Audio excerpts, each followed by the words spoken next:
Olá, eu sou Dila Brandão. Estamos em mais um encontro do Clube do Livro. Não começou com você. Hoje nós vamos estudar o capítulo 5, que fala sobre os quatro temas inconscientes. Sejam todos muito bem-vindos. Quem quiser participar compartilhando aqui com a leitura, será muito bem-vindo. Eu vou iniciar então, tá bom? Já no capítulo 5. Inicia-se assim.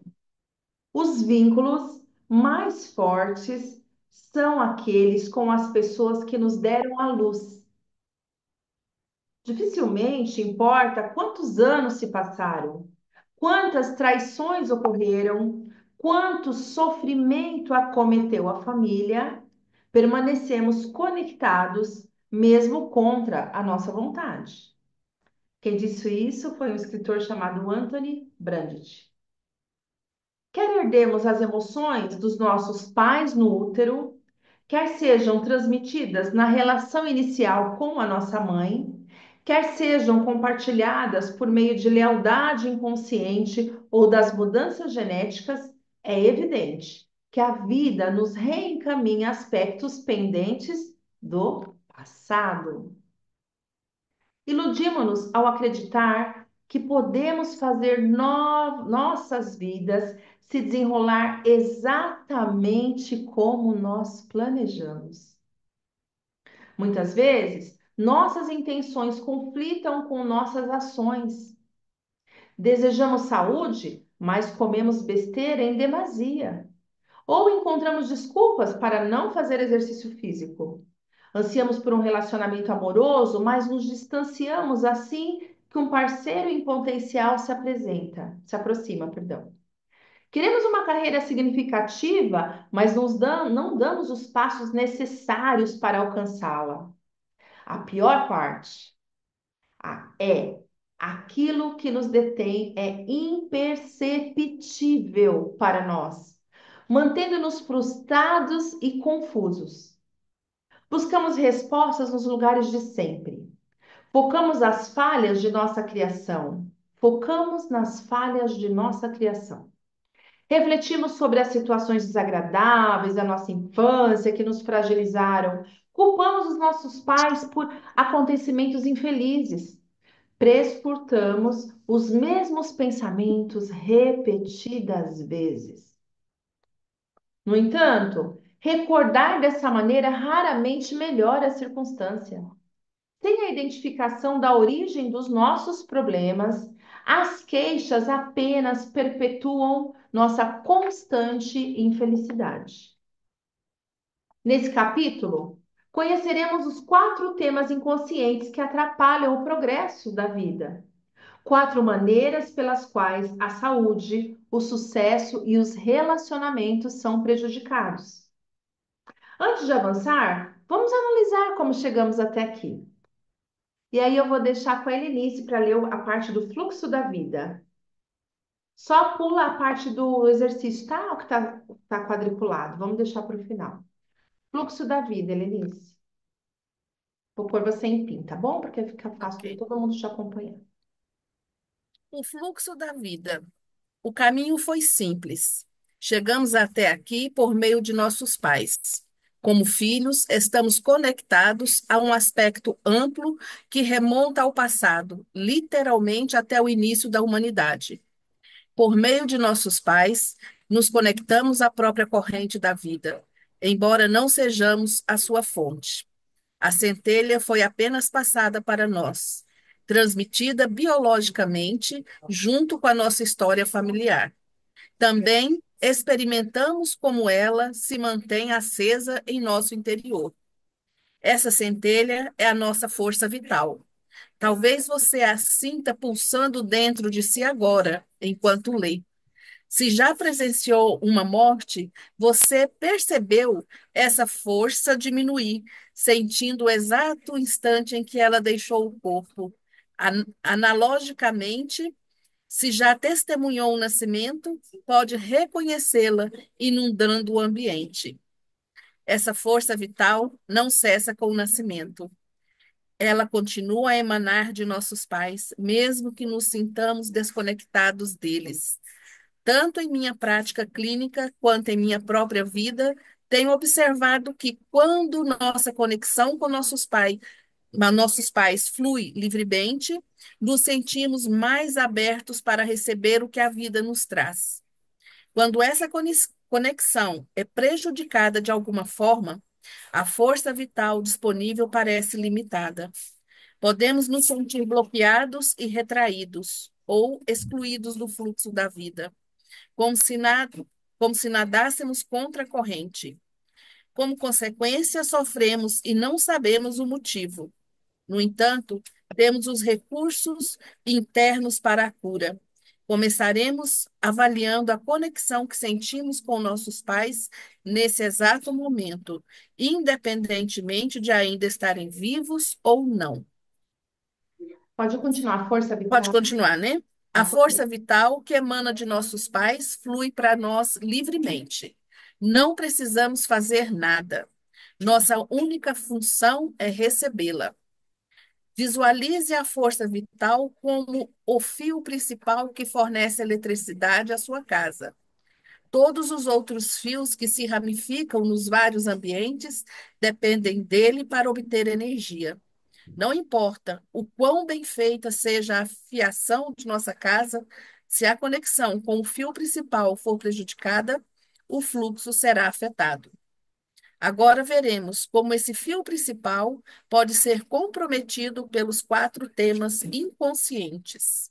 Vou deixar os exercícios para o final, tá? Eu acho muito importante quando a gente faz um exercício sistêmico, a gente entrar no silêncio. Cada um vai ter uma sensação.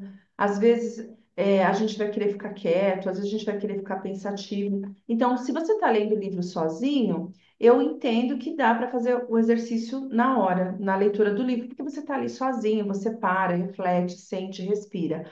Aqui no movimento, nós estamos em conjunto. Então, eu prefiro deixar para o final e a gente faz e sente a nossa conexão lá na frente, porque aí a gente, por exemplo, às vezes o exercício ele aciona uma memória e o seu transbordar pode às vezes te levar para um outro caminho, às vezes de muita emoção. Então, é muito importante deixar isso para o momento final, tá bom? Marlúcia, você pode ler os quatro temas inconscientes que interrompem o fluxo da vida? Sim, posso. Seu microfone. Tá fechado, eu vou abrir.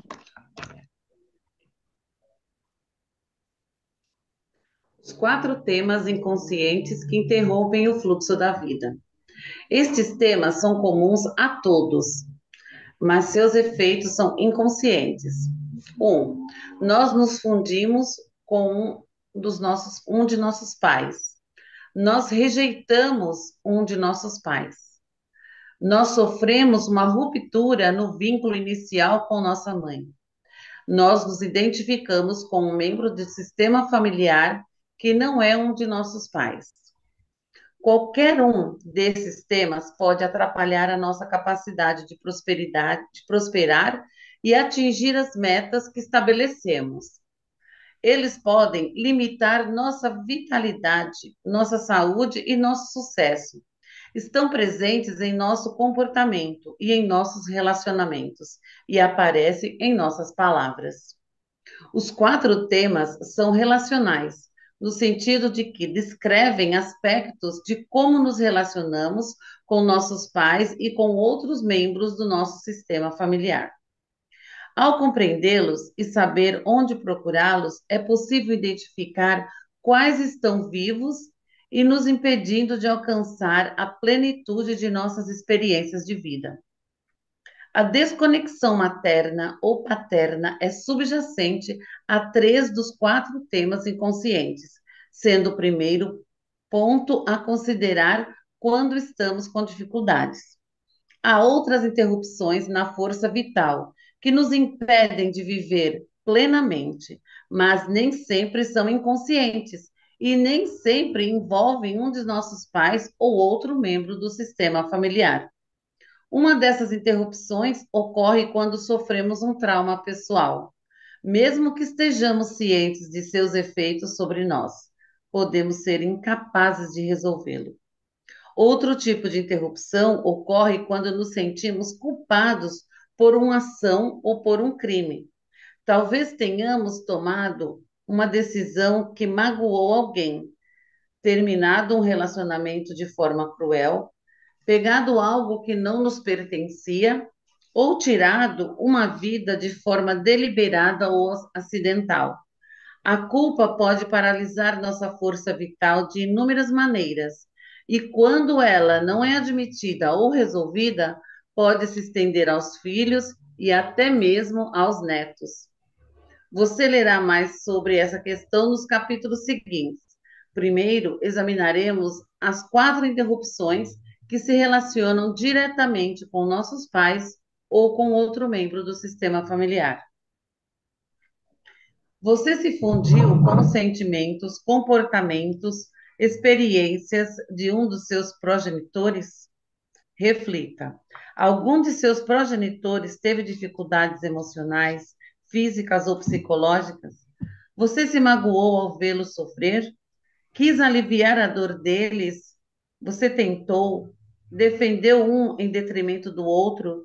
Teve receio de demonstrar seu amor a um deles ou magoar o outro? Atualmente, em sua vida, tem dificuldades semelhantes a ele, às deles? Reconhece a dor de seus pais em você? De forma inconsciente, muitos de nós assumimos a dor de nossos pais. Na infância, desenvolvemos nossa autoconsciência gradualmente. Ainda não tínhamos aprendido como nos separar de nossos pais e, ao mesmo tempo, nos conectar a eles. Nessa fase de inocência, talvez tenhamos imaginado que poderíamos aliviar sua infelicidade ao consertá-la ou compartilhá-la. Se também a carregássemos, eles não teriam que suportá-la sozinhos. Mas isso é um pensamento fantasioso que só acarreta mais infelicidade. Estamos rodeados por padrões compartilhados de infelicidade. As dificuldades de relacionamento são espelhadas pelas crianças. Mãe triste, filha triste. Pai desrespeitado, filho desrespeitado. As combinações são infinitas. Ao nos fundirmos com um de nossos pais, inconscientemente compartilhamos um aspecto, em geral negativo, de sua experiência de vida. Repetimos ou revivemos certas situações ou circunstâncias sem fazer o próprio vínculo capaz de nos libertar.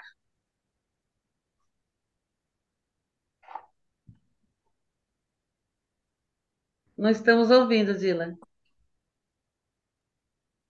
É bom você dar uma descansadinha. Tudo Cris, você bem. pode ler a história de Gavin?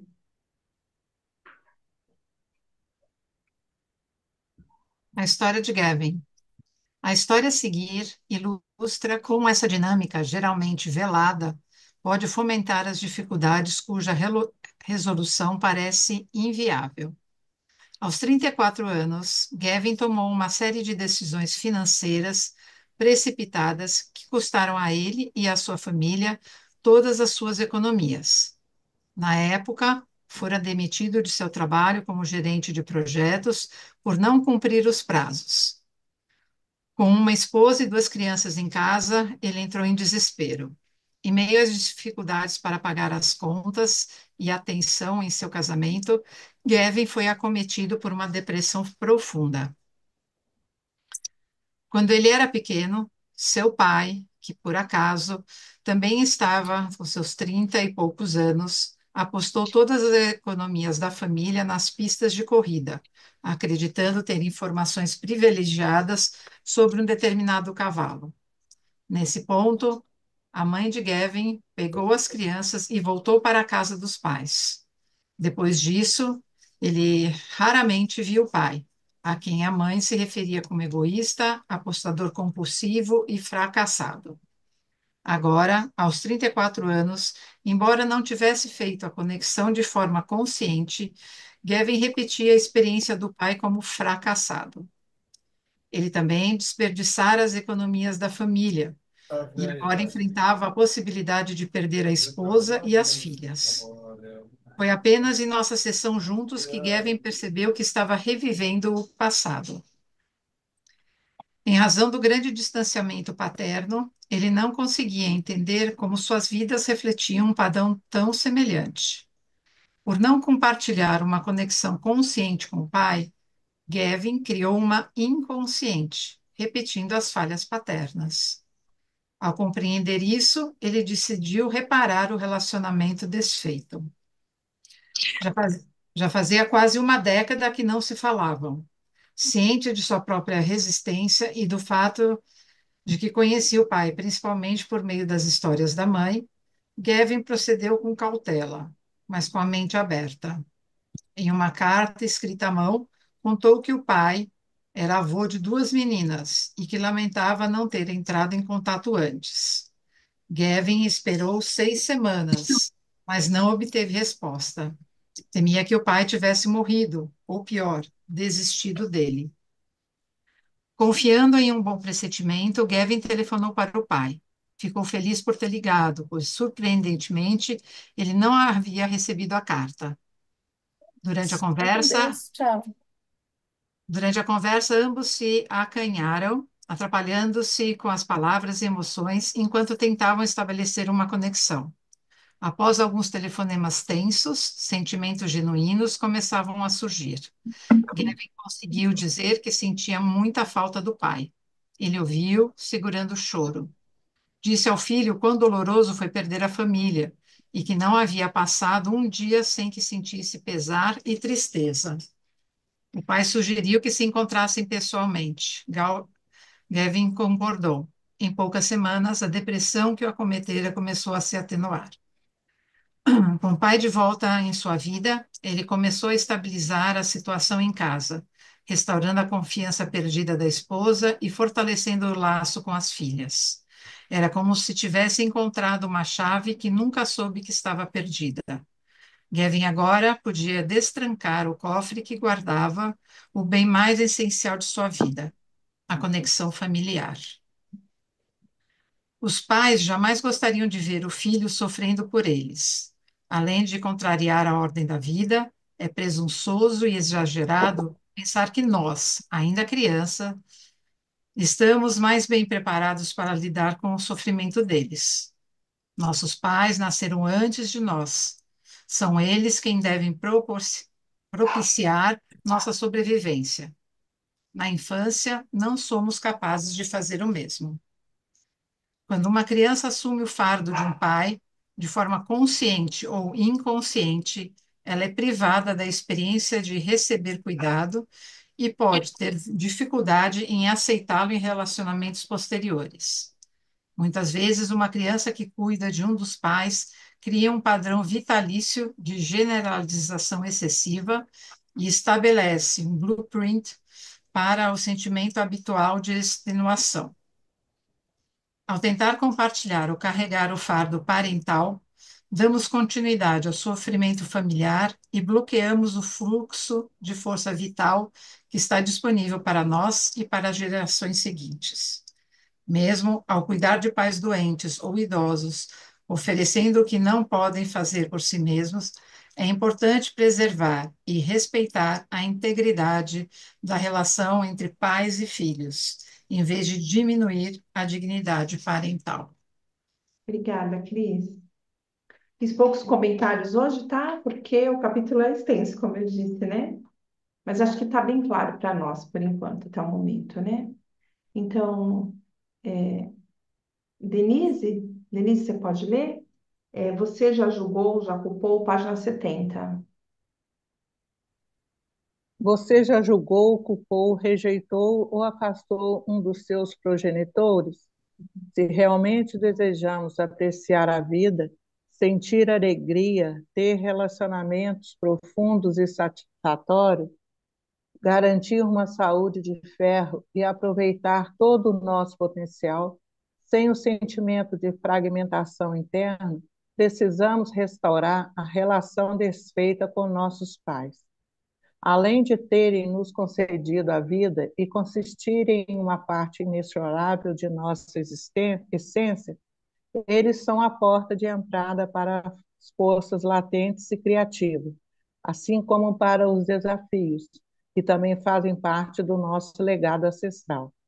Estejam vivos ou mortos, sejam distantes ou amigáveis, nossos pais e os traumas que sofreram ou herdaram são a chave para a nossa cura. Mesmo que você sinta que prefere mastigar um punhado de taxinhas do que se afeiçoar a seus pais, essa etapa não pode ser ignorada, não importa quanto tempo demore. Tive 36 almoços semanais com meu pai, sargento da Marinha, antes que ele finalmente me dissesse que nunca acreditou que eu o amava. Relacionamentos rompidos muitas vezes resultam de eventos dolorosos em nossa história familiar e podem se repetir por gerações até que tenhamos coragem de abandonar nossa mente julgadora, abrir nosso coração fechado e considerar nossos pais e outros membros da família com compaixão. Essa é a única maneira de solucionar a dor que nos impede de apreciar nossas vidas por completo.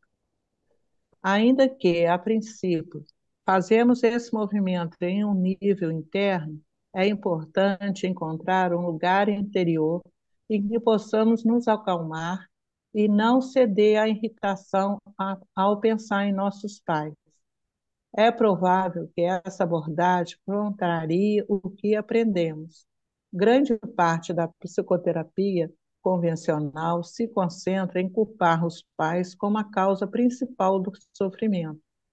Assim como ratos que percorrem incessantemente o mesmo labirinto, muitas pessoas passam décadas relembrando histórias antigas de como seus pais a decepcionaram e consternaram suas vidas. Embora nossas velhas histórias possam nos enredar, as histórias mais profundas por trás delas têm o poder de nos libertar. A fonte dessa liberdade está dentro de nós, apenas esperando para ser explorada. Pergunte-se: você julga, culpa ou rejeita um dos seus progenitores por algo que acredita que ele causou? Você desrespeita um deles ou ambos? Afastou algum deles? Digamos que você culpa ou rejeita sua mãe por ela não ter o suficiente daquilo que acha que deveria ter recebido. Se isso for verdade, você também se perguntou o que aconteceu com ela? Que evento foi capaz de interromper o fluxo do amor em seu relacionamento? Aconteceu algo que o separou ou que a separou dos pais dela? Talvez sua mãe carregue uma mágoa da sua avó, o que a impossibilitou de dar a você o que ela não teve. Suas habilidades parentais seriam limitadas por aquilo que não recebeu dos pais dela. Ao rejeitar sua mãe, é provável que um evento traumático se interponha entre vocês.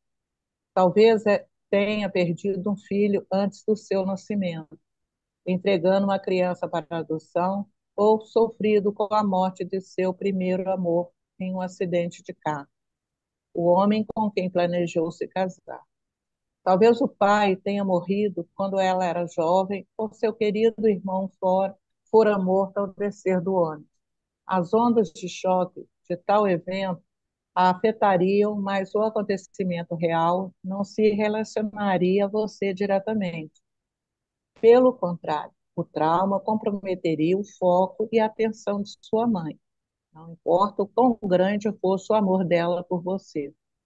Na infância, você pode tê-la considerado indisponível, egocêntrica ou reservada. Como consequência, a rejeitou, levando seu fluxo de amor escasso para o lado pessoal, como se, de alguma forma, ela tivesse escolhido privá-lo desse fluxo. A maior verdade seria que o amor ansiado por você não estava disponível para sua mãe oferecer. Qualquer criança nascida em circunstâncias semelhantes provavelmente experimentaria um tipo parecido de maternidade. Ao afastar sua mãe, você pode culpá-la por não compreender a todo o amor que dedicou a ela quando criança.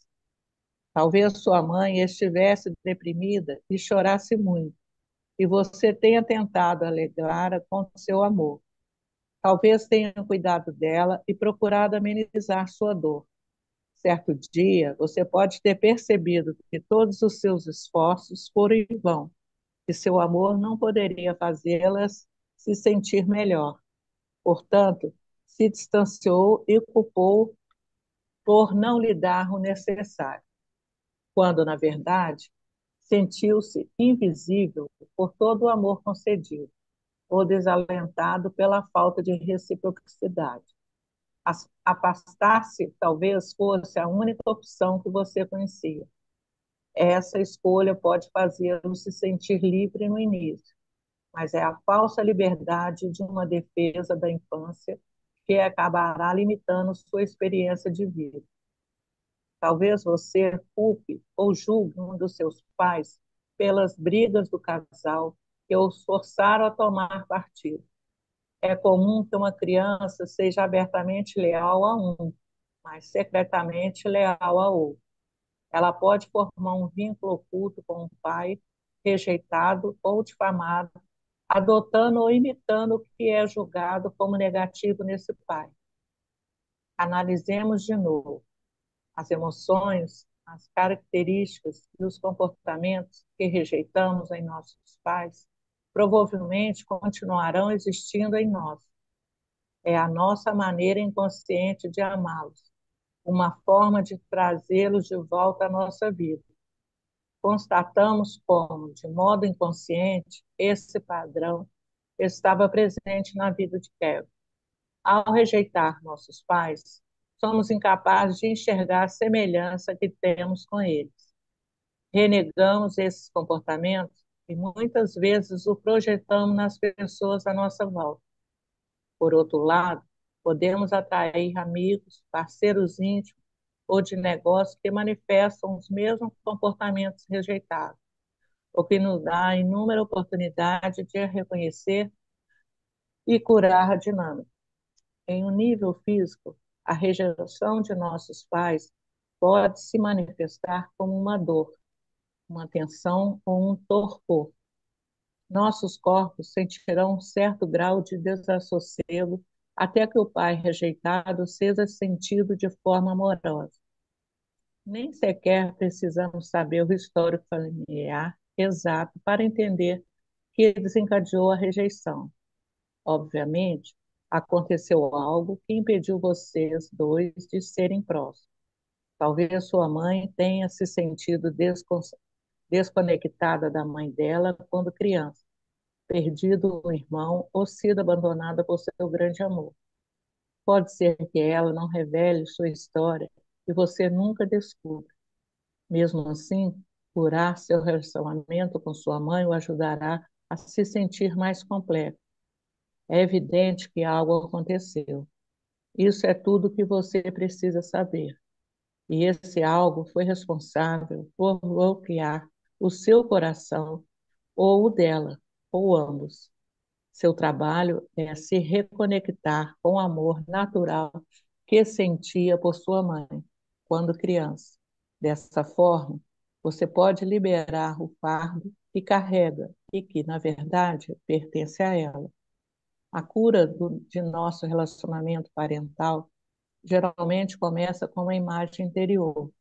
Às vezes, antes de darmos um passo ao mundo exterior, devemos dar um passo ao mundo interior. Dessa forma, podemos fazer o processo avançar. Embora o exercício a seguir se concentre no relacionamento materno, ele também pode ser feito com o paterno. Obrigada, Denise. Vamos deixar aqui o exercício, tá bom? Para a gente concentrar. Tem mais um trechinho da parte que a Denise estava lendo, mas ela já leu bastante, fica um pouquinho cansativo para ela também, né? Maria Cleudes, hoje você não tá com o seu material? Você leu da última vez, né? Você quer ler, meu amor? E eu não sei onde que eu coloquei o livro. Já Ah, procurei aqui, não estou encontrando. que pena. Porque ia ser tão bom, né? É bom para você treinar aquilo que você precisa também, né? Que é se É, falar, ia ser bom para você, mas não tem problema não. Você encontra o livro e aí no outro momento você participa. E aí eu vou sugerir para você que você deixe um lugar bem específico para você colocá-lo e usar em outro momento, porque o fato de você perder o livro e esse ser um grande desafio para você mostra um processo de autossabotagem. Isso faz sentido para você?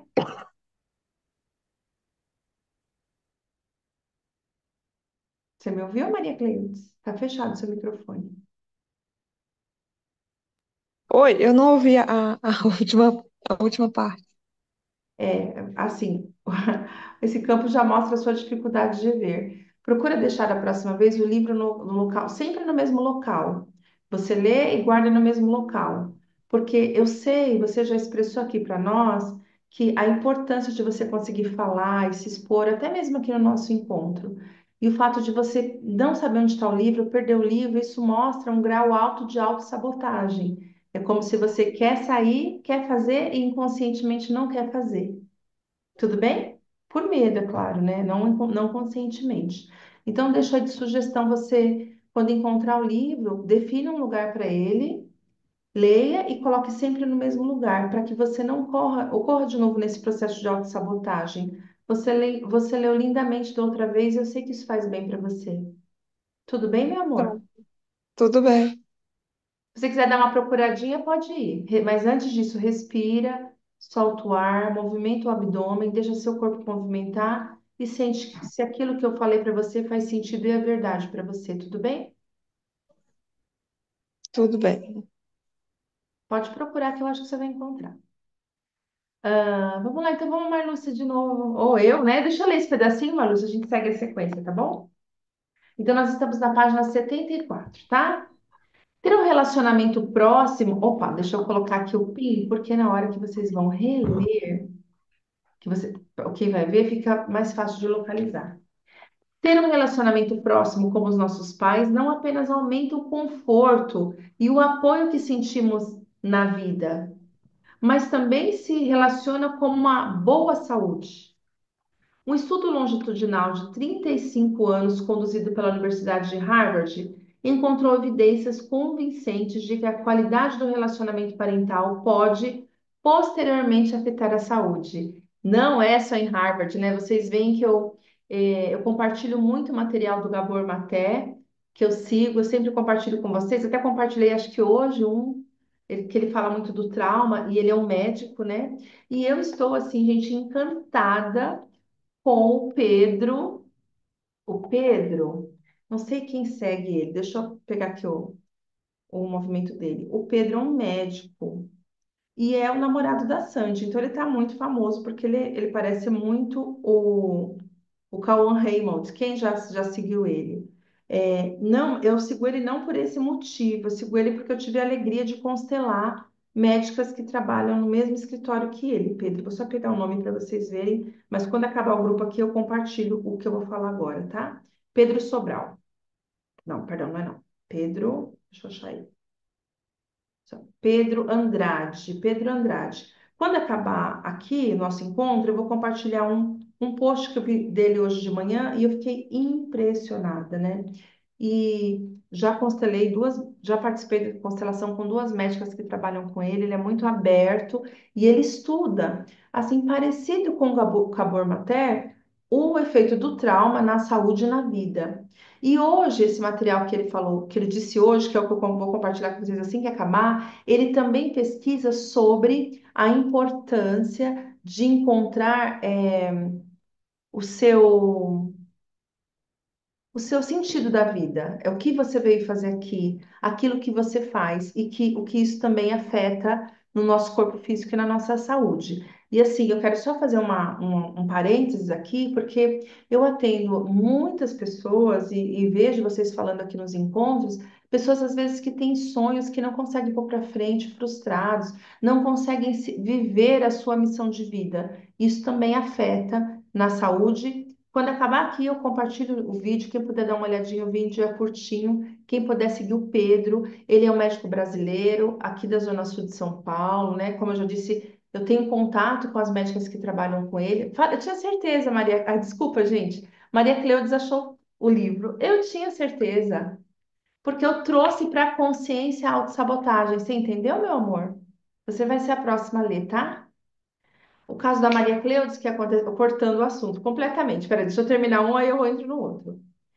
O Pedro é um médico brasileiro de São Paulo, da Zona Sul de São Paulo. Eu tenho proximidade, porque constelei várias vezes médicas que trabalham com ele, parceiras dele, a doutora Camila, né? Que eu participo, inclusive estou conversando com ela.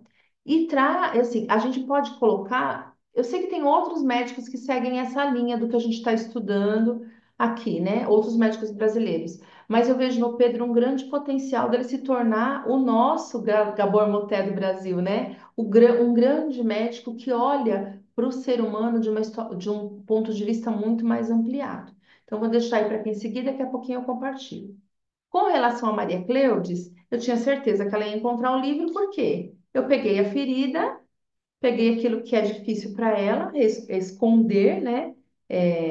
A sabotagem que você trouxe, né, Maria? Quando para você é algo importante se expor aqui e o seu inconsciente fez um movimento, fez uma brincadeira com você.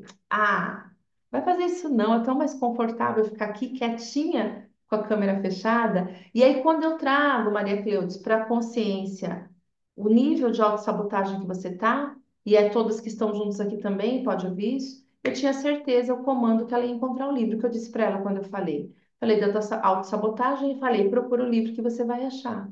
Ah, simples assim. O que aconteceu conosco, o que aconteceu agora com a Maria Cleudes aqui, nesse pequeno exercício que esse sistema nos presenteou, mostra muito do que ele fala que acontece na nossa vida. É assim.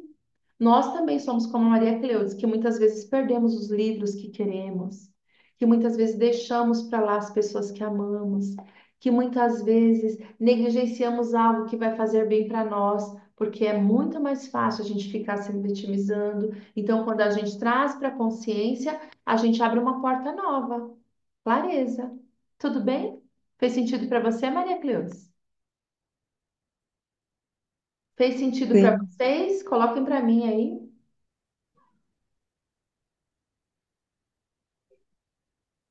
Eu vou só terminar de ler esse trechinho e a Maria Cleudes continua, tá bom? Especificamente, os participantes foram convidados a descrever o relacionamento com cada progenitor da seguinte escala: muito próximo, afetuoso e amigável, tolerável ou tenso e frio. Os 91% que afirmaram que o relacionamento com a mãe era tolerável ou tenso foram diagnosticados com um problema de saúde significativo. E isso que eu vou falar agora, o Pedro explica no vídeo que eu vou compartilhar com vocês também. Câncer, doença arterial coronária e hipertensão. Na minha idade, em comparação a 45% dos participantes, menos da metade que declararam que o relacionamento materno era afetuoso ou próximo. Números semelhantes foram constatados nos participantes que descreveram o relacionamento com o pai, que relataram relacionamentos toleráveis ou tiveram problemas de saúde significativos na meia-idade, em comparação a 50% dos relacionamentos afetuosos ou próximos. Vou fazer um parênteses aqui. Uma das minhas missões de vida é espalhar a pedagogia sistêmica pelo mundo. Vocês conseguem compreender o quanto isso pode fazer sentido e transformar as próximas relações? Quando nós adultos aprendemos a ser mais respeitosos com as crianças, seja no ambiente profissional, como educador, educadora, gestor escolar, ou seja no movimento parental mesmo, como pais, mães, tios, tias, avós, né? Nós precisamos trabalhar o amor em nós para transbordar amor nas próximas gerações. Então, essa parte explica muito bem isso, né? Que o relacionamento materno ou afetuoso, e aí eu acrescento aqui o relacionamento com o cuidador, o relacionamento com o professor, o relacionamento com o treinador. Quando a criança se sente amparada e confiante pelos adultos que a cercam, ela vai se tornar um adulto também confiante. E o que ela vai transbordar para frente nas relações dela? Amor e confiança. Porque o vaso só transborda daquilo que ele está cheio. A gente não consegue transbordar aquilo que a gente não tem. Ainda na página 74. Números semelhantes foram constatados nos participantes que descreveram relacionamento com o pai. 82 82% que relataram relacionamentos toleráveis ou tensos tiveram problemas de saúde significativos na meia-idade, em comparação a 50% com relacionamentos paternos afetuosos ou próximos. Quanto aos participantes que tinham relacionamentos tensos com ambos os pais, os resultados foram surpreendentes. 100% deles tiveram problema significativo de saúde, contra 47 que descreveram o relacionamento parental afetuoso e próximo. Outro estudo, realizado na Universidade de Johns Hopkins, acompanhou 1.100 estudantes de medicina do sexo masculino por 50 anos. Constatou que as taxas de câncer se relacionavam estreitamente com o grau de distância que os participantes sentiam em relação aos pais.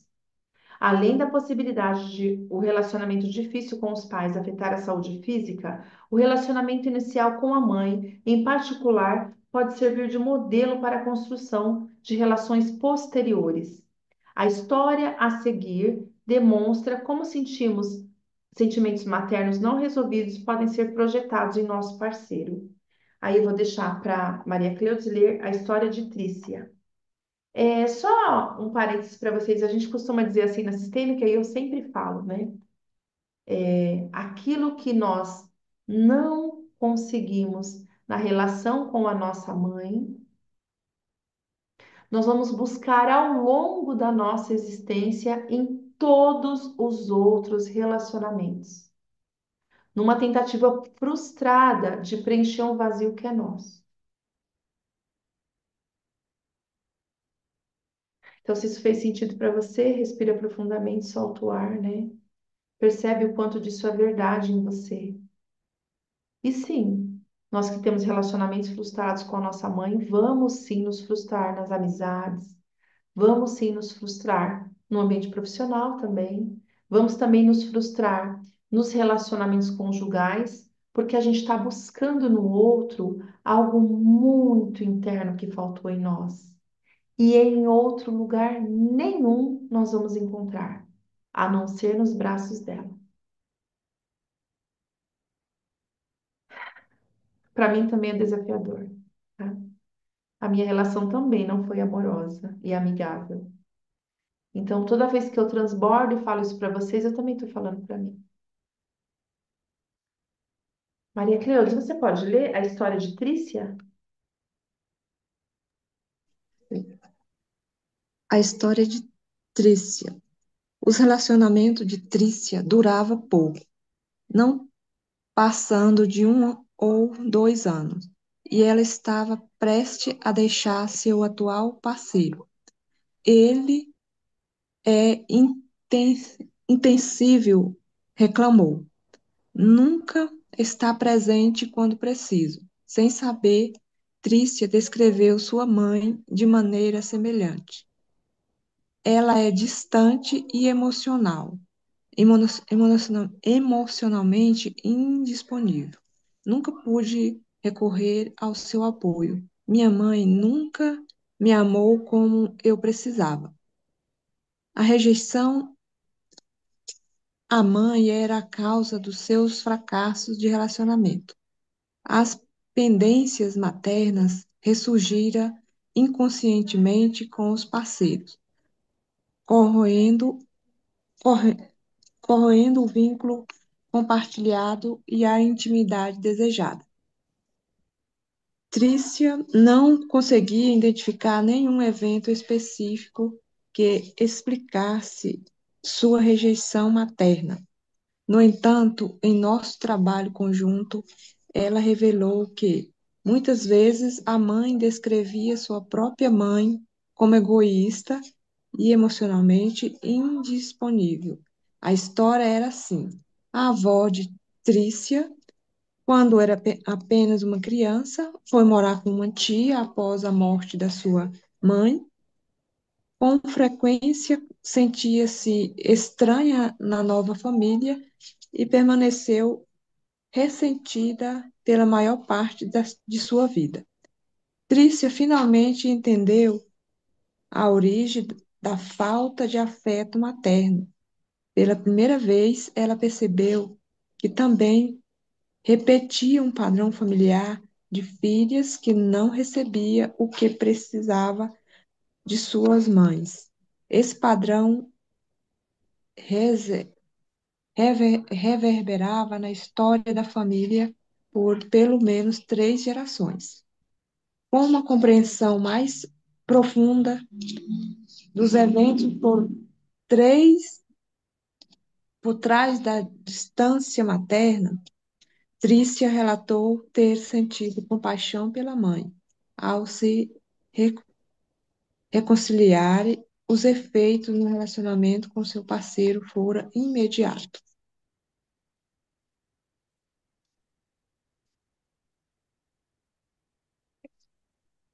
Ela se viu menos defensiva, conseguindo permanecer aberta e presente, mesmo durante momentos difíceis, quando no passado se sentira ameaçada, afastada e recuada para dentro de si. As projeções antes velada agora era evidente. Se o relacionamento com seus pais for tenso, não se preocupe. Ofereço ferramentas que podem ajudá-lo e restaurar a conexão. É importante não esperar que ele seja diferente, pois a mudança ocorrerá em você. A, di- a dinâmica do relacionamento pode permanecer a mesma, mas a perspectiva será outra. Não se trata de se jogar de forma imprudente à frente de um trem em movimento, mas sim de escolher o melhor trajeto para fazer a viagem. Obrigada, meu amor. Muito obrigada. Daqui a pouco você volta, viu? Tô orgulhosa de você. Vejo você, viu? Marlúcia, você pode ler? Você sofreu uma ruptura ou vínculo com a sua mãe? Sim, vamos lá. Se você rejeitou sua mãe, pode ser que tenha sofrido uma ruptura durante o processo inicial de seu vínculo com ela. Entretanto, nem todo mundo que experimenta essa ruptura desenvolve a rejeição materna. O mais provável é que a interrupção durante esse período resulte um certo grau de ansiedade nas tentativas de relacionamento íntimo com um parceiro. Essa ansiedade pode se manifestar na dificuldade para manter um relacionamento ou até mesmo na falta de desejo de se relacionar, bem como na decisão de não ter filhos. Superficialmente, você pode reclamar que criar um filho envolve muito tempo e energia.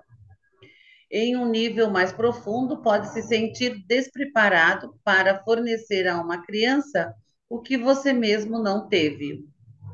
A ruptura do vínculo entre mãe e filho nas gerações anteriores também pode afetar sua conexão materna.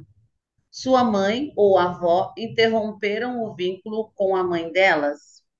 Os vestígios desses traumas iniciais podem ser experimentados em gerações posteriores. Ademais, seria difícil para sua mãe lidar o que não recebeu da própria mãe. Se seus pais são distantes ou já falecidos, talvez você nunca saiba a resposta dessas perguntas, principalmente se a ruptura ocorreu durante tenra idade.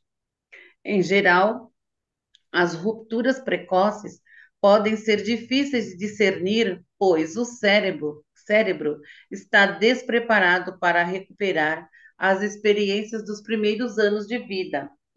Antes dos 2 anos de idade, o hipocampo, a parte cerebral associada à formação, à organização e ao armazenamento de memórias, ainda não desenvolveu totalmente. As conexões com o córtex pré-frontal, a parte do cérebro que nos ajuda a interpretar nossas experiências. Como resultado, o trauma de uma separação precoce é armazenado como fragmentos de sensações físicas, imagens e emoções, em vez de memórias claras que podem ser arranjadas em uma história, em uma história. Sem uma história, as emoções e as sensações são difíceis de entender. Pode pular essa parte das Pula, perguntas? pula a atividade, né? Sim. Às vezes, a ruptura do vínculo não é física. Em alguns casos, experimentamos um rompimento materno mais enérgico. Nossa mãe pode estar fisicamente presente, mas ser emocionalmente distante ou incoerente. A presença e a constância estabelecidas pela genitora nos primeiros anos de vida são fundamentais para o bem-estar psicológico e emocional da criança. A psicanalista Reis Scott define o brilho nos olhos da mãe, ao olhar para o filho como o meio pelo qual a criança se sentirá validada e assim se desenvolverá de maneira saudável. Caso tenhamos sofrido uma ruptura precoce no vínculo materno, será necessário reunir alguns indícios provenientes da história de nossa mãe, bem como da nossa própria. Precisaremos olhar em retrospecto. Algo traumático afetou a capacidade dela de ser atenciosa? Ela estava presente ou apreensiva? Havia uma desconexão na forma como nos tocava, nos olhava, no tom quando falava conosco? Tivemos dificuldade em estabelecer vínculos de relacionamento? Nós nos fechamos, nos afastamos ou evitamos a proximidade. Suzane, uma mulher de 31 anos e mãe de 2 filhos, se aterrorizava com a ideia de ter relacionamento físico próximo com a mãe. Nunca gostou de ser abraçada por ela e revelou que não tinha uma relação física afetuosa com o marido. O abraço suga sua energia, afirmou. Quando tinha 9 meses, Suzane passou 2 semanas sozinha no hospital com pneumonia, enquanto sua mãe ficou em casa para cuidar dos outros filhos. Nesse ponto, ela começou a se afastar de forma inconsciente. A rejeição do afeto materno foi apenas uma forma de proteção para evitar ser magoada e abandonada novamente. Ser capaz de identificar a origem de sua repulsa pela genitora foi crucial, pois Suzane conseguiu restaurar o vínculo que havia rompido entre elas. Após sofrer uma ruptura no vínculo, a criança pode hesitar no momento de estabelecer a conexão com a mãe. A maneira como a reparação acontece pode criar um blueprint para a ligação e a separação em relacionamentos futuros. Se essa conexão entre mãe e o filho não for restaurada por completo, posteriormente ele pode hesitar ao tentar estabelecer um vínculo com um parceiro. É possível que esse fracasso acarrete uma inexplicável falta de proximidade que ofusca os relacionamentos diários, diz o psicólogo David Chamberlain. Intimidade e amizade autêntica parecem inatingíveis. Na infância, enxergamos nossa mãe como nosso mundo. Uma separação dela é sentida como uma separação da vida. Experiências de vazio e desconexão, sentimentos de desesperança e desespero, a crença de que algo está terrivelmente errado conosco ou com a própria vida. Todos esses aspectos podem ser gerados por uma separação precoce. Muitos jovens, para processar o trauma, experimentamos crenças, sensações corporais e sentimentos que nos habitam sem a história que nos conecta ao passado. São essas experiências que infundem as muitas mágoas, perdas, decepções e desconexões que nos acometem ao longo da vida. As memórias negativas da infância. Muitos não conseguem ver além das imagens dolorosas da infância, sendo incapazes de lembrar os acontecimentos positivos. Em tenra idade, vivemos momentos agradáveis e perturbadores.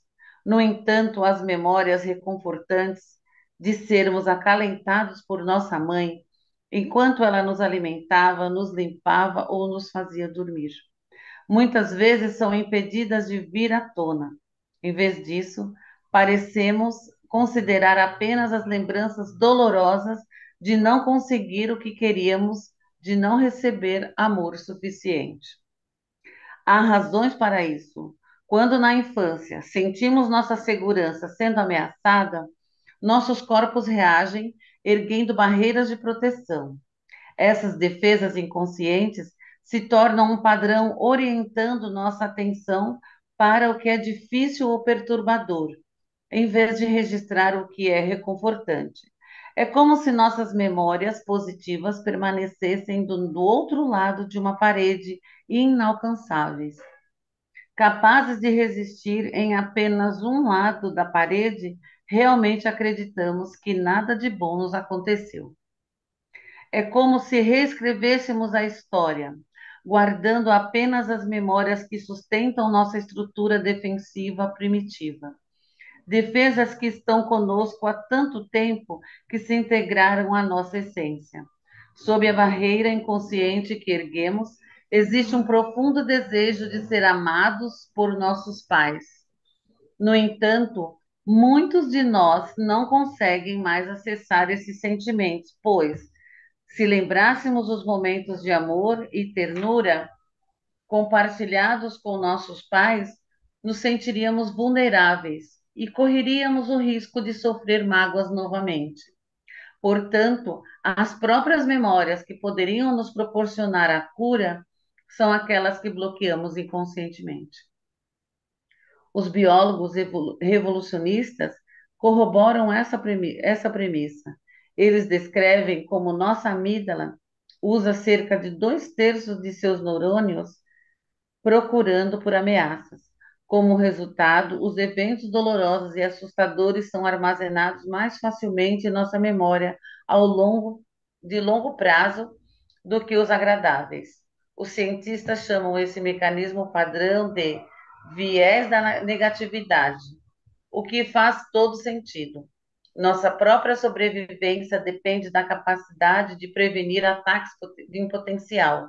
A mente é como um adesivo para as experiências negativas, afirma o neuropsicólogo Rick Hanson, e um antiaderente para as positivas. Obrigada, Marlúcia. De nada. Dila, só quero lembrar essa dificuldade que veio na hora que eu comecei a leitura, porque é o que realmente estou vivenciando com a minha mãe.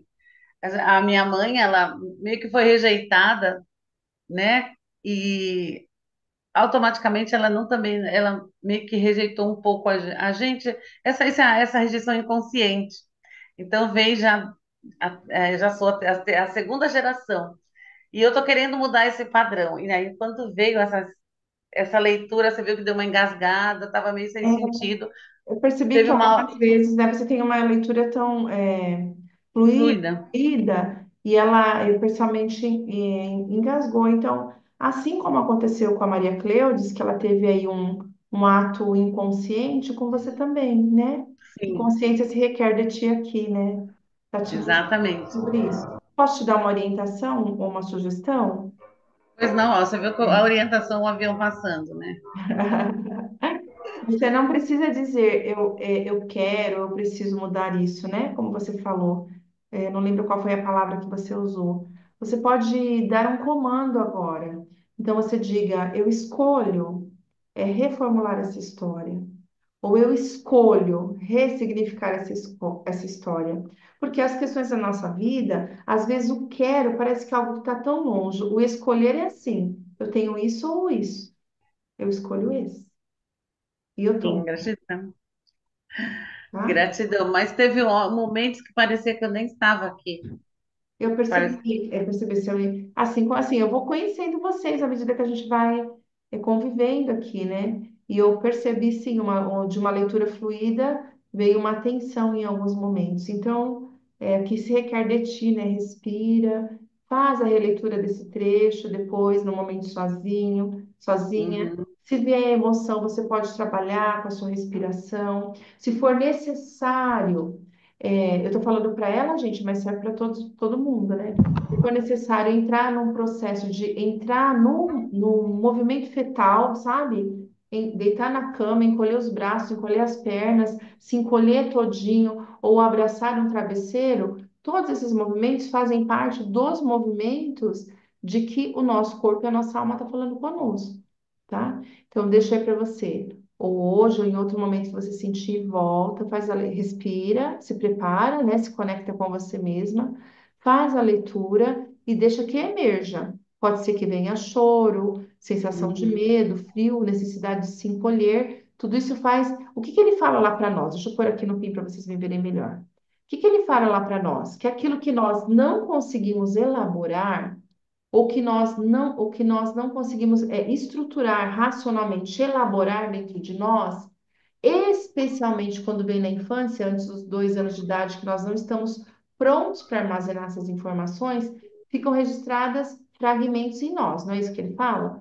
Que esses fragmentos podem vir como uma ansiedade, como um medo, como uma sensação corporal, como uma necessidade de roer unha, por exemplo, ou de estralar os dedos, né? Ou de me encolher. É algo que o meu corpo não está confortável e ele vai expressar de alguma forma. O roer os dedos, as unhas, ou estralar os dedos, ou fazer alguns movimentos de tique, nada mais é do que uma estratégia do inconsciente para mostrar que tem algo errado. Assim como aconteceu quando a Maria Cleudes perdeu o livro, que ela já expressou aqui que para ela é muito importante a leitura aqui. Assim como aconteceu com a Marlúcia aqui, que tem uma leitura tão fluida, fala o inglês, ela lê com uma facilidade aquilo que nós temos dificuldade, e eu percebi aqui entre 4 e 5 vezes que a sua voz embargou e engasgou, né? Então, esses são mecanismos que o nosso inconsciente mostra para a gente, ó, presta atenção aqui. Como que eu vou começar a perceber onde eu devo prestar atenção? Então vamos lá. Qualquer momento na tua vida, no teu trabalho, na tua profissão, no teu relacionamento, que você percebe que teve algum movimento, mesmo que sutil, diferente, olha, perdi algo importante. Olha, aqui eu não costumo agir assim. Olha, me deu uma sensação assado. Para, respira e observa sobre o que estava acontecendo, sobre o que estava se descrevendo, sobre qual era a questão. Hoje aqui a questão da Marlúcia era porque justamente no trecho que ela pegou é a dor dela. Então engasgou na sua dor. Na Maria Cleudes é justamente o que é o desafio dela, é se falar, é se expressar, se expor, trazer para fora aquilo que ela tem, não é verdade? Então, esses mecanismos, eles acontecem conosco. Isso acontece conosco o tempo todo. Eu vou dar só um exemplo para vocês. Por exemplo, o processo de emagrecimento. Quando a gente olha, quando alguém fala para nós, emagrecer é fácil, meu amor. Você come 300 calorias por dia, né? Ou você come de manhã um ovo, à tarde salada e frango, e à noite outro ovo, por exemplo. A matemática de fazer isso é fácil.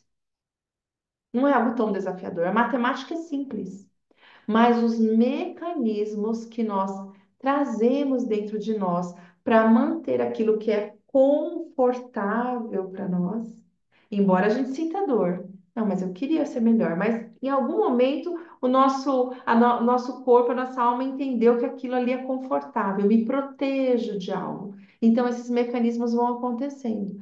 Então esse talvez seja um dos grandes desafios para ser tratado por todas as pessoas, inclusive quem trabalha com esses processos de emagrecimento, né? A gente tem aí processos de sabotagem. Então, quem trabalha de uma forma mais complexa ou mais completa, que tem apoio emocional, que tem uma mentoria assessorando, tende a ter resultados melhores, porque tendem, assim como eu dei o comando aqui, no seu caso nem precisou, porque você mesma já trouxe o que estava acontecendo, você mesmo enxergou, né? Mas assim como eu trouxe para Maria Cleudes o comando do que estava acontecendo, nossa, embaçou, né?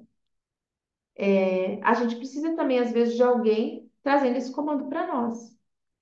Porque nós temos, a nossa mentalidade, ela tem a tendência mesmo de dar um nó, de sabotar. Parece que a autossabotagem é apenas uma palavra da moda, né? Porque ela acabou ficando popularizada aí nos processos de coaching, nos processos de autoconhecimento, né?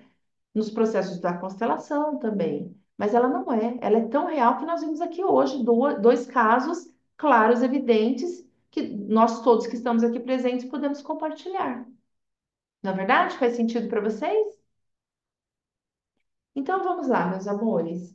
Nós temos aí nesse capítulo muitas páginas ainda, 3 páginas. Eu acredito que vai ficar bem cansativo para nós a gente continuar lendo. Vamos fazer aqui, o que que vocês acham? Vocês querem continuar lendo ou a gente pode retomar isso no dia 20? Pode colocar no chat o que vocês sentem. Não sei se só eu que estou cansada, ou vocês também estão. Pode colocar como vocês sentirem. Temos mais 3 páginas inteiras e metade de outra, tá? Vocês colocam no chat para mim. Vocês preferem continuar ou retomar? Dia 20.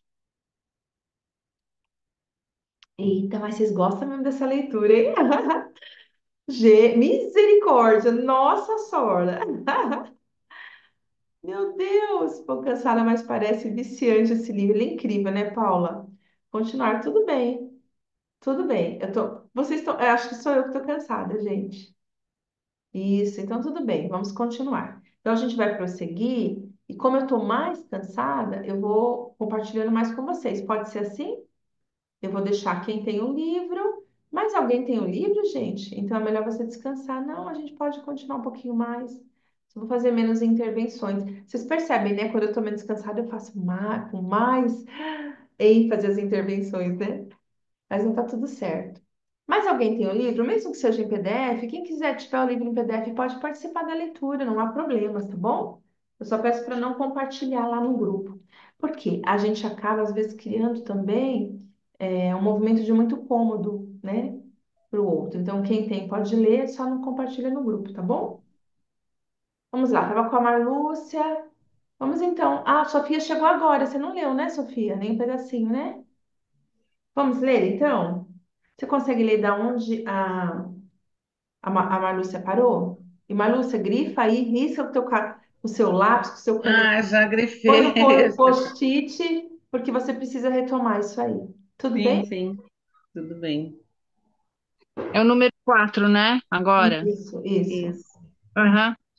Você se identifica inconscientemente com um membro do sistema familiar que não é um de seus progenitores? Às vezes, nosso relacionamento parental é consistente e amoroso, mas, ainda assim, não conseguimos explicar os sentimentos complexos que carregamos.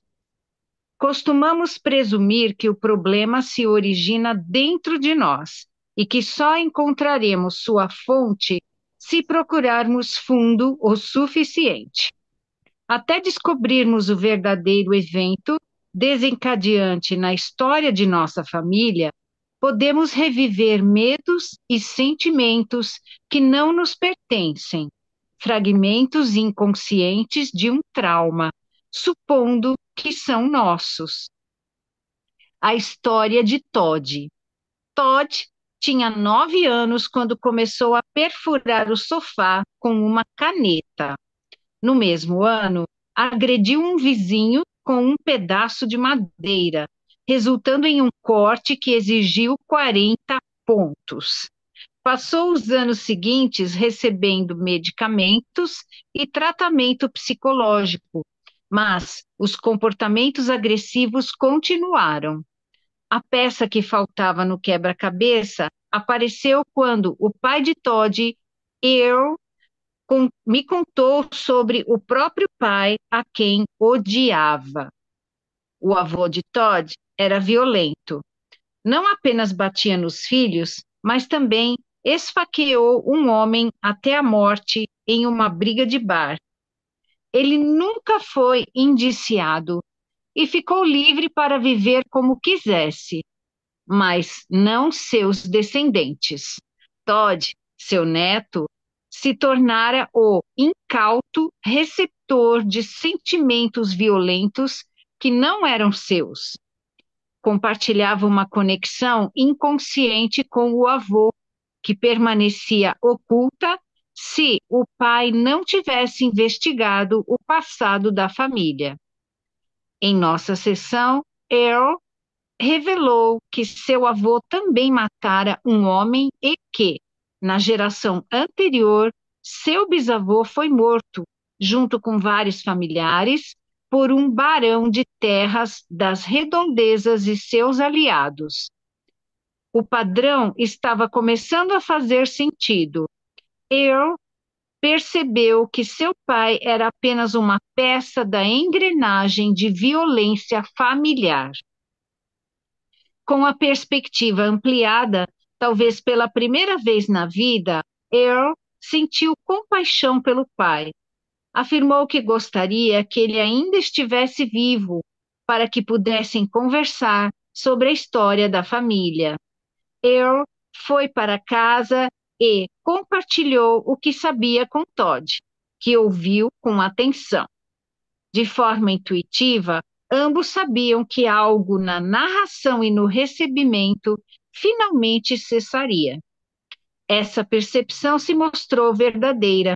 5 meses depois, Earl me ligou e contou que Todd desmamara dos remédios e não se comportava mais com violência. É provável que você não saiba da sua identificação com um membro do sistema familiar, pois ela é inconsciente, o que dificulta fazer a ligação por conta própria. Jesse e Gretchen, mencionados nas páginas iniciais deste livro, carregavam identificações com membros do sistema familiar, assim como Megan. A história de Megan. Aos 19 anos, Megan se casou com Dean e pensou que o relacionamento duraria para sempre. Até que, certo dia, quando tinha 25 anos, olhou para o marido do outro lado da mesa da cozinha e sentiu um torpor. Seus sentimentos por ele haviam acabado. Em poucas semanas, ela pediu o divórcio. Ao perceber o quão estranho era seu amor desaparecer repentinamente, Megan procurou ajuda. Suspeitei que uma história familiar estava oculta e comecei a investigar. O reconhecimento da ligação pendente foi fortuito e simples. A avó de Megan tinha apenas 25 anos quando o marido, o amor de sua vida, se afogou enquanto pescava no mar. Ela criou a mãe de Megan sozinha e nunca se casou de novo. Essa morte repentina foi a grande tragédia da família. A história era tão trivial que Megan nem sequer considerara seus efeitos. Ao perceber que revivia a história da avó, a solidão repentina, a perda profunda e o torpor, ela começou a piscar e franzir o rosto. Concedi todo o tempo necessário para que assimilasse o insight. Após muitos segundos, começou a ofegar. Poucos minutos depois, sua respiração ficou mais longa. Megan estava juntando as peças. Sinto-me estranhamente esperançosa, disse. Preciso contar ao Dean. Dias depois, ela me telefonou e relatou uma mudança interna. Seus sentimentos pelo marido estavam voltando. É importante ratificar: nem todos os comportamentos que manifestamos se originam de nosso interior. Eles podem simplesmente pertencer a familiares que nasceram antes. Talvez apenas carreguemos ou compartilhemos esses sentimentos, denominados sentimentos de identificação. Como os 4 temas são desencadeados? Você não quer descansar um Consideremos pouquinho? Você não Como é quer, que é? você não quer descansar um pouquinho? Pode ser, pode ser. Vamos descansar um pouquinho, tá bom? Aí daqui a pouco você volta. Vamos ver a Tá, sequência. A Marlu, você pode ler. Você acabou de ler, né, Marluce? Mas você quer ler eu acho que agora, já veio, mexi na sequência. Então vamos a Denise e a Cristina, e depois a Helenice, tá bom? Pode ser? Então vamos lá, Denise. Os quatro temas desencadeados, você lê essa página, a Cristina lê a Sim, outra e a Lerice lê a outra. E aí praticamente já acabou, tá bom? tá Se ótimo. mais alguém quer ler, Edilene, você não tem, meu amor? Com você, me achará. Eu tenho, Você estou não quer, acompanhando. você não quer ler? Pode ser, pode ser. Vamos, vamos pôr o povo na roda. Então, eu vou pôr a Edilene, mas você já vem na sequência, tá bom? Os quatro temas são desencadeados. Lê a página 83 para nós, tá bom? Agora sou eu ou a moça que você Você, falou antes? você. Você, eu vou pôr aqui em PIN, que eu quero dar espaço para todo mundo, tá bom? Uhum. Como os quatro temas são desencadeados?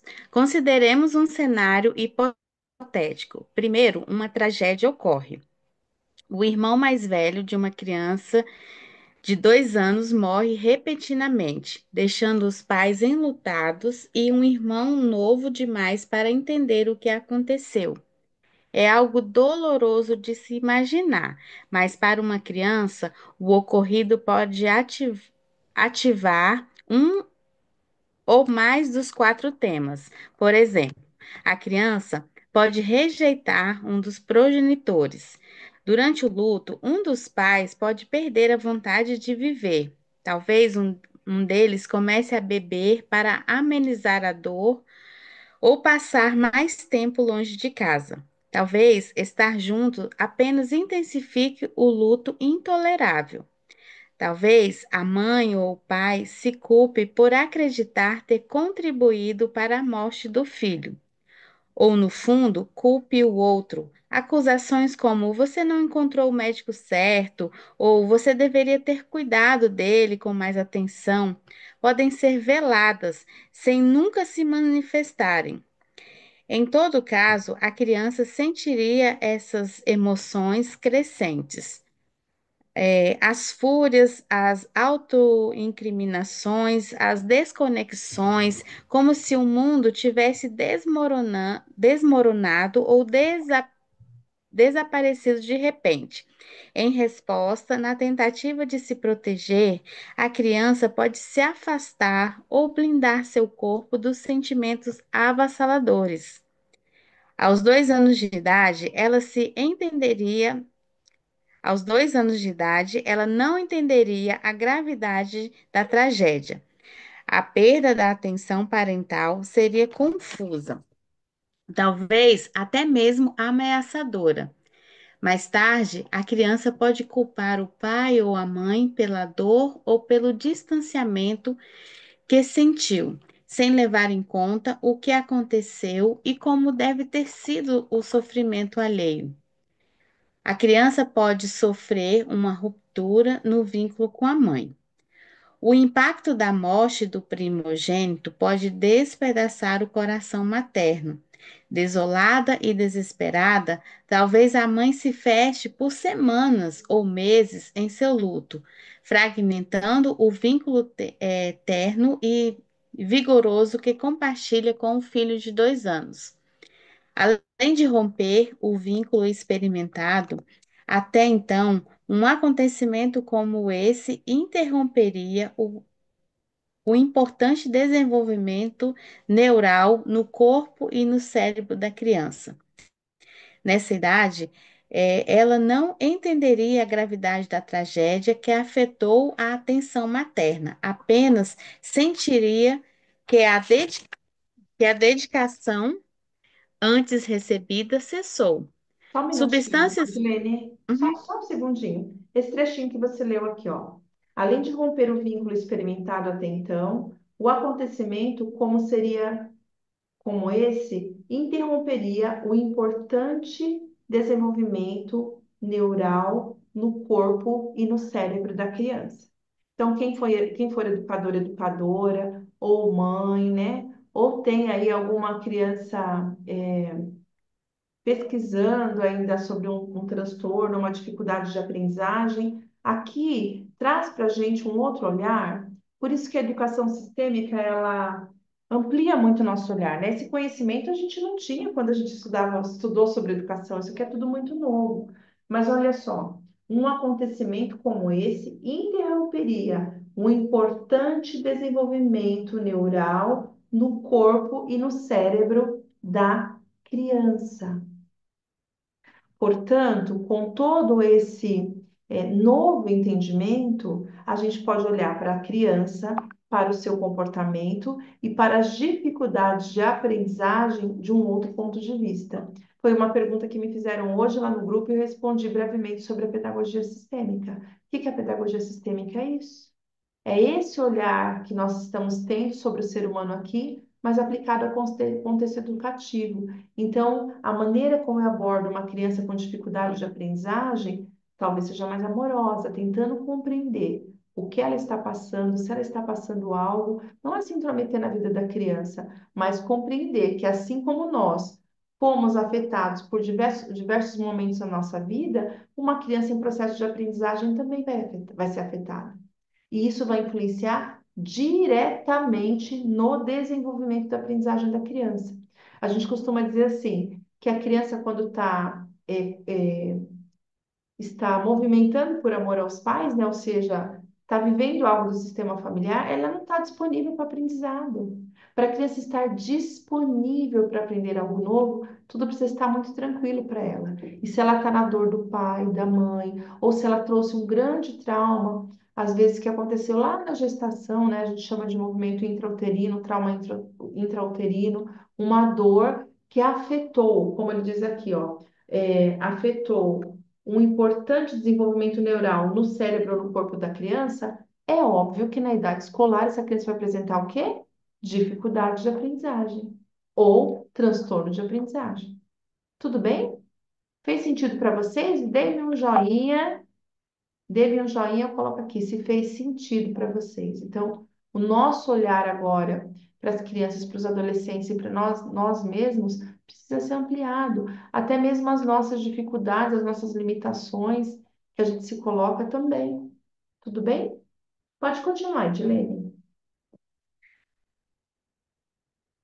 Mas esse último parágrafo, tá? Aí depois eu passo para outra pessoa.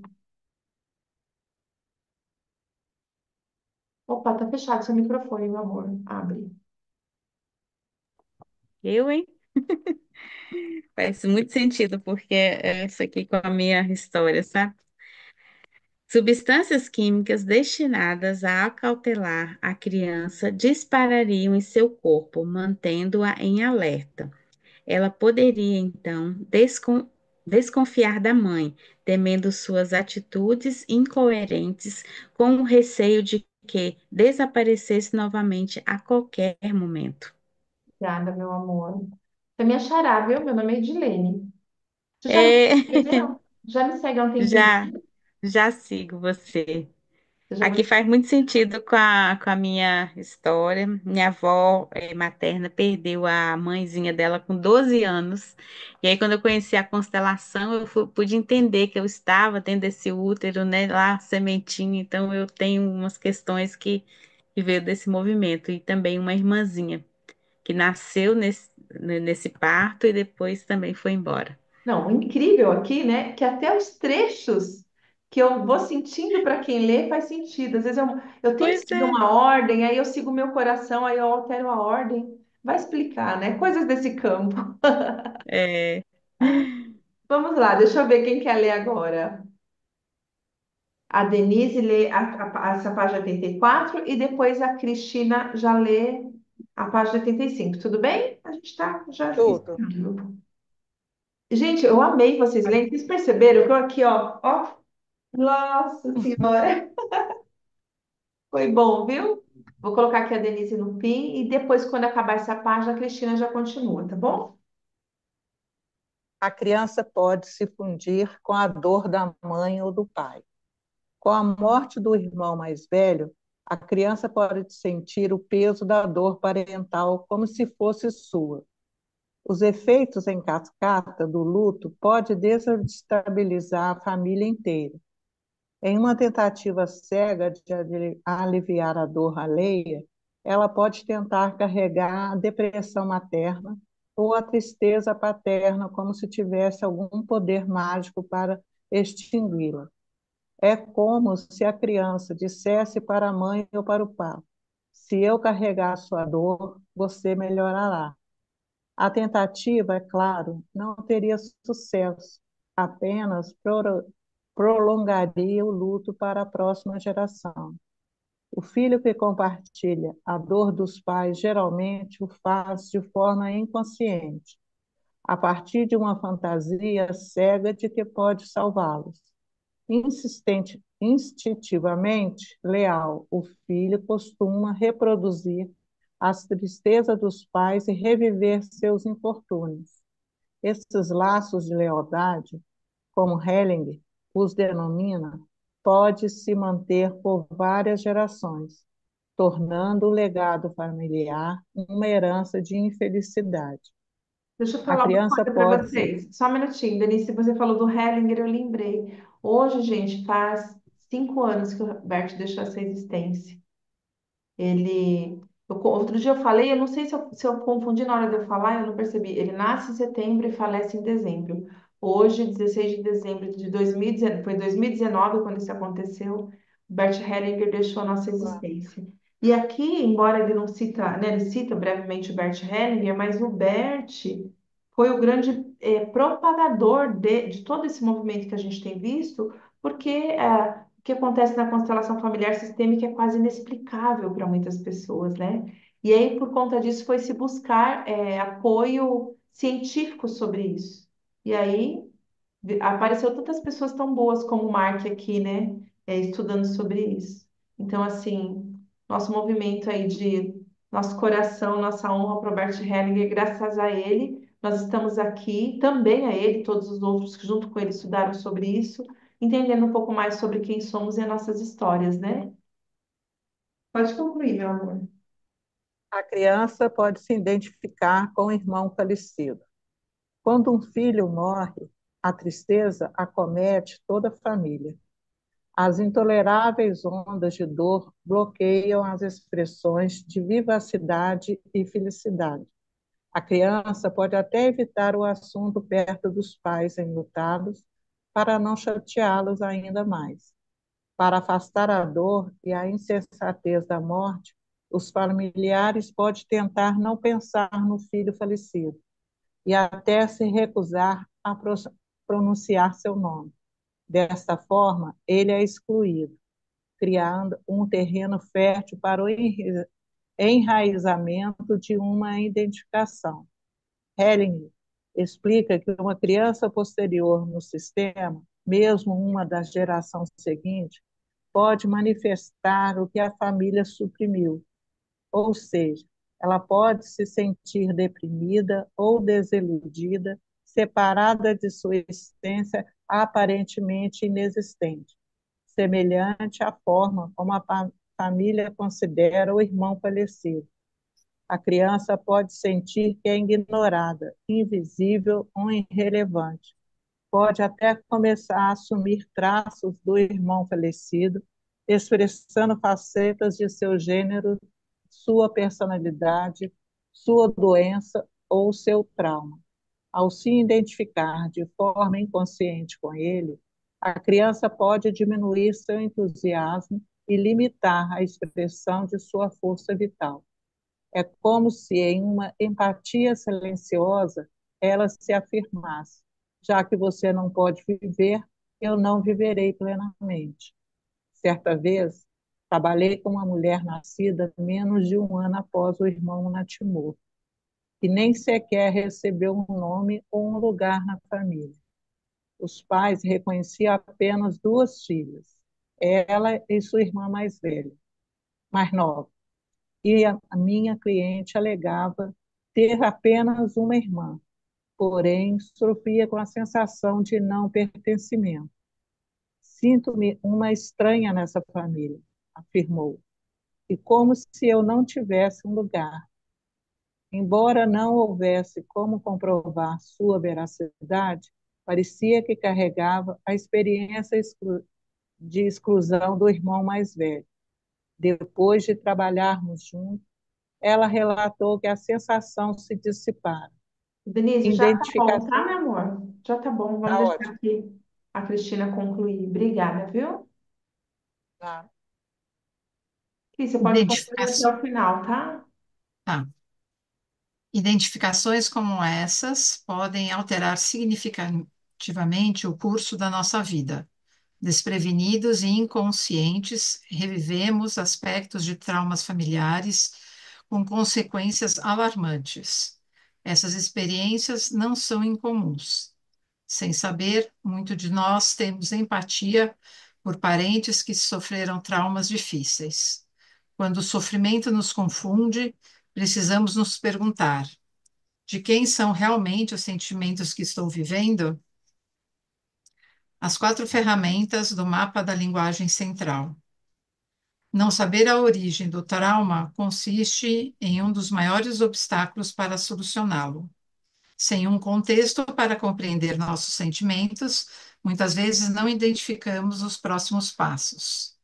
A linguagem central é capaz de revelar a origem do trauma, a fim de que nos desvencilhemos das maneiras pelas quais revivemos o passado. Nas páginas seguintes, começaremos a traçar o mapa da linguagem central. Seguiremos um passo a passo que usa a linguagem, as palavras que pronunciamos para identificar a fonte dos sentimentos difíceis de explicar.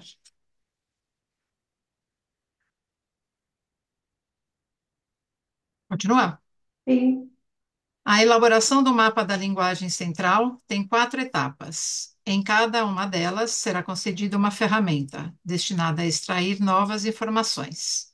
As ferramentas são: 1. A reclamação central. 2. Os descritores centrais. 3. A sentença central. 4. O trauma central. No próximo capítulo, identificaremos as pistas em nossa reclamação central. Aprenderemos a analisar e decifrar o que nos pertence e o que deriva da história familiar. Ao fazê-lo, interromperemos o transe dos traumas do passado e aprenderemos a colocar os sentimentos e os sintomas decorrentes em seu devido contexto histórico. Obrigada, meu amor. Muito obrigada, viu? Todos vocês que puderam contribuir. Quem mais tiver o livro, tiver PDF, quiser participar da leitura, tá? É só levantar a mão, que aí a mãozinha amarela, que eu consigo saber quem está na sequência. Então vamos lá. Vamos fazer o movimento que ele sugere, né? Que ele sugere aqui no livro. E a tendência aqui dos próximos capítulos é que venham mais exercícios dele. Mas eu percebi hoje que, independente da gente seguir o exercício do livro, o nosso campo tem uma força própria, vocês perceberam? Né? Com tudo que aconteceu aqui hoje, né? Aliás, todos os nossos encontros a gente vive esse tipo de experiência, né? Mas hoje ficou muito claro aqui, o exemplo aconteceu entre nós mesmos, né? Então vamos seguir o movimento dele, tá? Coloquem os pés no chão, respirem profundamente, solta o ar, ajustem a coluna. Toda vez que eu vou fazer um movimento que exige uma percepção maior de mim mesma, né? Eu preciso me desconectar com o mundo externo e me conectar com o mundo externo. Então, esse movimento, para vocês que já estão aqui toda semana a gente faz, vocês acessam com maior facilidade esse campo de conexão consigo mesmo, mas é sempre muito importante, tá? Pés no chão, inspira pelo nariz, solta pela boca, mais uma vez, mais uma vez, mais uma vez e mais uma vez, pelo menos 5 vezes, tá? Relaxa o abdômen e agora ouçam aqui a consigna. Faça uma pausa e sinta a conexão ou desconexão com os seus pais.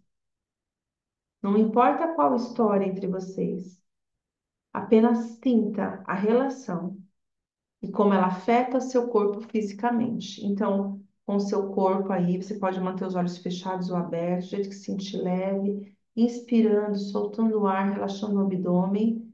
Pensa na relação entre os seus pais e percebe o seu corpo. Há algum desconforto? Já estou vendo aqui, já aparece aqui para mim. Há algum desconforto? Ah, Kelly, perdão, aniversário de Bert. Então eu falei certo. Da outra vez eu falei, inverti, eu vi agora a sua mensagem. Há algum desconforto? Há algum ponto que esquenta ou esfria? Como é? para você. Percebe seu corpo? Algum formigamento? Simplesmente relaxa e deixa que seu corpo fale com você.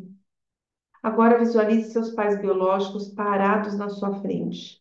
Caso não os conheça e não consiga imaginá-los, apenas sinta sua presença. Foque essa imagem e pergunte-se: eu os recepciono ou expulso?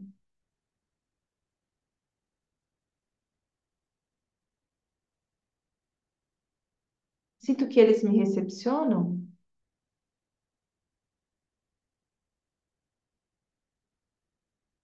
Tenho sentimentos diferentes entre o pai e a mãe? O meu corpo está relaxado ou tenso enquanto eu os visualizo? Respira, solta o ar. Eu vou dizer essa de novo, vocês observam o corpo, tá? Meu corpo está relaxado ou tenso enquanto eu os visualizo?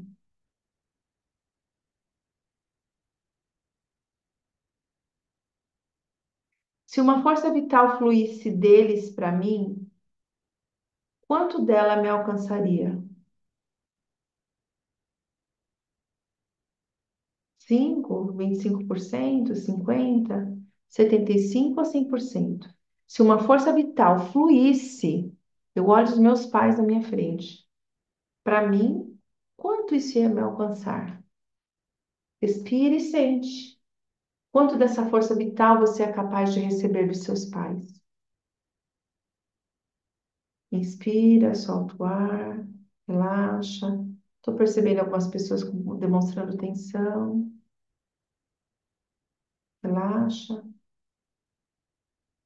e observa.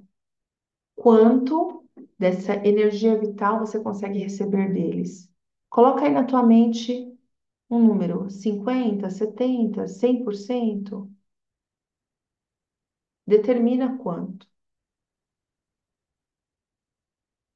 E aí eu vou deixar você, ao longo desses próximos dias, refletindo o que é que você pode fazer com isso.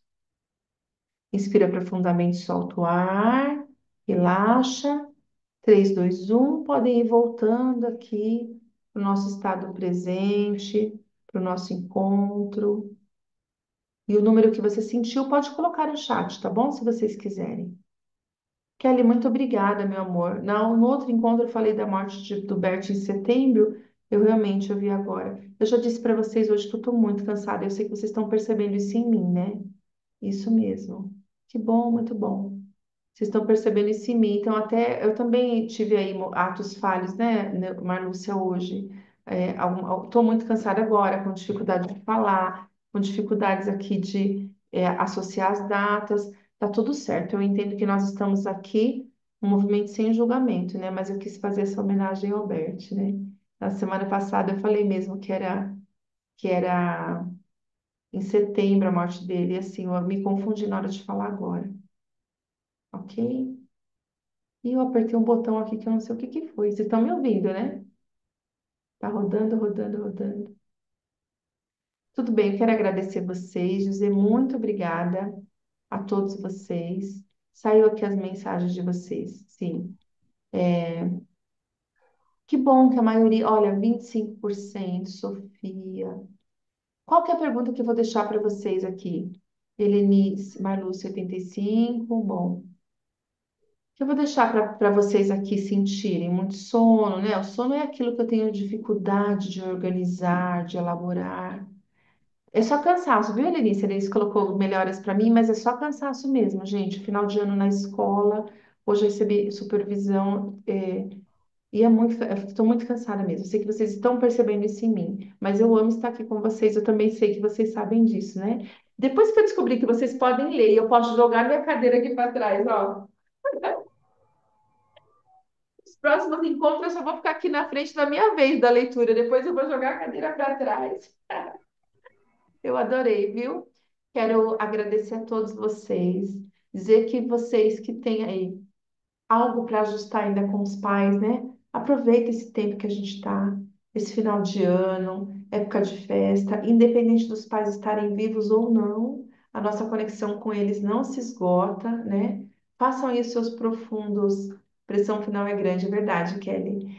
Faça aí os seus movimentos aí de internos de agradecimento, de conexão com eles. Edilene, eu percebi muita atenção em você, né? Ficou visível aí seu desconforto. Não precisa, às vezes a gente quer ir lá resolver a questão na hora com os nossos pais, se eles são vivos.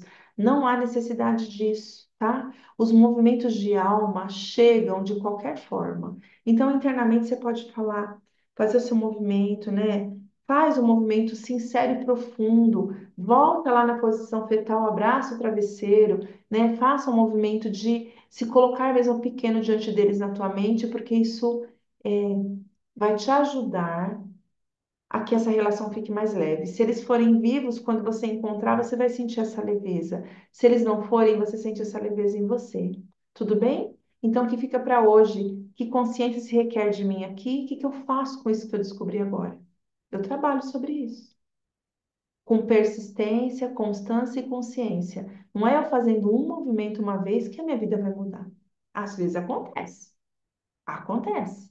Eu já fiz uma constelação, uma pessoa que tinha compulsão alimentar, todo dia, 15 horas, ela invadia a geladeira.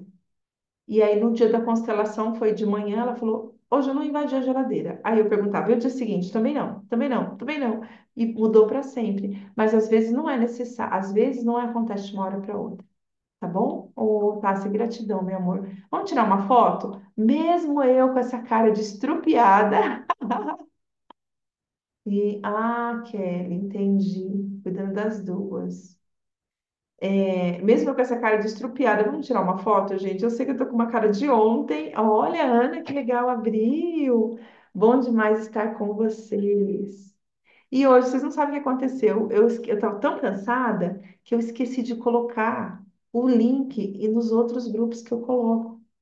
Então, eu percebi o grupo um pouquinho menor, e eu acredito que foi isso. Eu de cansaço mesmo, estou muito cansada. E também já atendi hoje, já falei para vocês, né? Já mentorei, já constelei às 7 horas da manhã para depois estar na escola. Olha lá, deixa eu ver se nosso grupo, se nosso ficou bom aqui o nossa foto. Sim, ficou muito boa a nossa foto. Quero agradecer vocês, de verdade, ó. Tenham um Natal maravilhoso, um ano novo maravilhoso, independente da data, né? Às vezes a pessoa fala assim, ah, brigou o ano inteiro e na data vai querer fazer as pazes. Não é isso. Sempre é tempo de recomeçar. E outra coisa importante, né? Ontem eu tive numa palestra que me tocou profundamente, né? A gente não pode esquecer o maior significado do Natal, né? Aquele que veio para nos ensinar a amar, ensinar o amor. E com tudo isso que a gente está aprendendo aqui, a gente só tem que descobrir que nós precisamos amar mesmo, até amar os nossos pais, por mais que os rejeitamos. Quando a gente olha para a história dele, para a criança que eles foram, a gente percebe que eles são apenas um ser humano como nós. Também. Também erram, também sentem falta, né? Também sofreram. E aí, quando a gente aprende a amá-los, assim como o Mestre Maior nos ensinou, aí tudo vai ficando mais leve na nossa vida, né? Lembre-se do significado do Natal. Amar o próximo como a ti mesmo. Isso inclui os seus pais, seus irmãos, seus avós, seus tios, todos aqueles excluídos do seu sistema familiar, todos aqueles que foram abundantes no seu sistema familiar, todos aqueles que são metidos no seu sistema familiar, todos aqueles que são aparecidinhos no seu sistema familiar, os que bebem e perdem a compostura, os que são marginalizados, aqueles que nunca te convidam para nada, todos fazem parte do seu sistema. Amar a todos como a ti mesmo, viu? Cheiro para você.